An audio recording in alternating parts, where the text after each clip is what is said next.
जो गरीब आदमी को, आम आदमी को, किसान को, मजदूर को राहत देने वाली बात हो तो खोखला बजट है। एक परसेप्शन बना हुआ था कि बजट बहुत अच्छा आएगा, आपके बहुत आम आदमी के हित में आएगा। आम आदमी तो कोई जिक्र ही नहीं है। हरियाणा तो कई साल से खाली आ रहा है, अब कभी खाली है। हरियाणा में कोई राहत नहीं दी, हरियाणा की कोई वो नहीं दिया गया बजट में, कोई चर्चा ही नहीं है हरियाणा में। हरियाणा में किस चीज का ऐतिहासिक भाई, स्वास्थ्य में, शिक्षा में, या आम आदमी को इनकम टैक्स में राहत। मैंने बजट देखा है, ये बजट बिल्कुल खोखला है और आम आदमी को कोई राहत नहीं दी गई। देखो, कोई भी हो आम आदमी की राहत के लिए शिक्षा, स्वास्थ्य और पब्लिक के जो काम होते, पब्लिक को क्या लाभ होना है, मुख्य 3 बात होती है। तो जहाँ तक एजुकेशन का सवाल है, 2002-03 में तो एजुकेशन बजट पे जो सेस को निकालकर 2.3 था टोटल बजट का अलॉटेड था। अब 2026-27 में ये 1.1 कर दिया एक्सक्लूडिंग सेस, आधा कर दिया, आधा हो गया। मतलब उसके देखते हैं ना, उससे हिसाब से।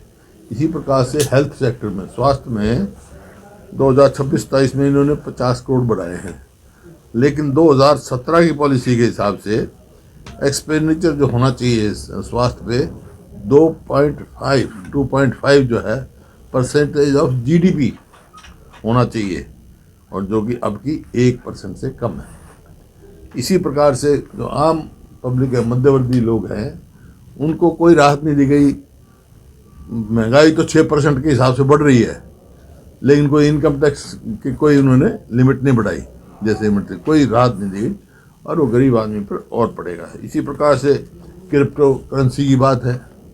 क्रिप्टो करेंसी में तो कह दिया 30% लगेंगे, लेकिन ये अब तक जवाब नहीं दिया वो लीगल है कि नहीं है, इलीगल है। इसी प्रकार से जो आम आदमी का, जो मध्यवर्गीय लोग हैं, किसान हैं, उसका तो डीजल पेट्रोल ये चाहिए, इसमें कोई राहत नहीं दी गई। डीजल में कोई राहत नहीं दी गई, और किसान को कोई वो नहीं किया, प्रायोरिटी नहीं दी, किसान की कोई राहत नहीं किया। जबकि मांग थी ये कि स्वामीनाथन की जो एमएसपी जो है C2+C2 फार्मूले पे एमएसपी किसान को मिलनी चाहिए। कहते तो हैं 24 फसलों में दे रहे हैं, हरियाणा में किसी ने कोई फार्मर्स को डीप नहीं दिया। बल्कि जो इसके हैं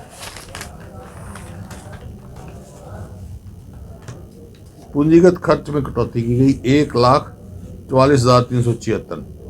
ग्रामीण विकास में कटौती की गई, कटौती कर दी 53,000 करोड़ की।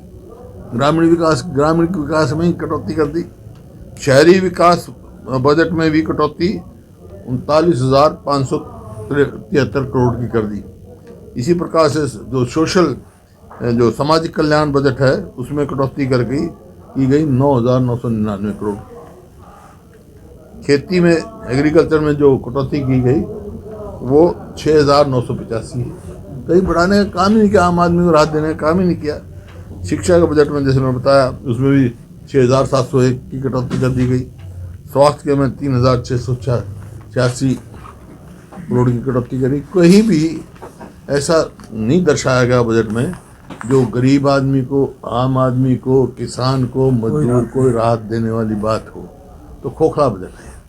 तो जिस तरह से शेयर बाजार गिरा है, उससे क्या, ये बजट के हिसाब से बजट किसी को राहत ही नहीं, क्योंकि ऐसा जो एक परसेप्शन बना हुआ था कि बजट बहुत अच्छा आएगा, आपके बहुत आम आदमी के हित में आएगा। आम आदमी तो कोई जिक्र ही नहीं है, बल्कि वो ला रहे हैं हम सीड बिल लाएंगे। सीड बिल का मतलब तो ये है छोटे किसान के हित की बात है, हम उसके विरोध में हैं। हरियाणा की भी जो अब मनरेगा जो है, मनरेगा की स्कीम खत्म कर रहे हैं, जबकि मनरेगा जो है उसका लाभ 90% शेड्यूल कास्ट और बैकवर्ड क्लासेस को मिलता था, उनके पेट में लात मारी जा रही है। उसके ऊपर भी, और ग्राम पंचायत फैसला करती थी भी कौन सा काम उसमें होना चाहिए।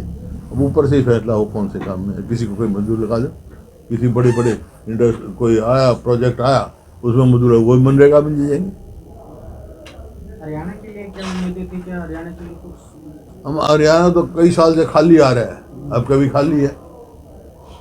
हरियाणा में कोई राहत नहीं गई, हरियाणा की कोई उसमें वो नहीं दिया गया बजट में, कोई चर्चा ही नहीं है हरियाणा की। खास भेदभाव किया सौतेला व्यवहार हो रहा है हरियाणा के साथ, जबकि हरियाणा में सबसे ज़्यादा टोल जीएसटी हरियाणा देता है, लेकिन बजट अलॉटमेंट में जीरो। लेकिन मुख्यमंत्री तो इसको ऐतिहासिक और दूरदर्शी बजट बताते हैं। नायब सिंह साहब। बता दिया ना मैंने, किस चीज़ का ऐतिहासिक भाई? स्वास्थ्य में, शिक्षा में, या आम आदमी को इनकम टैक्स में राहत नहीं है।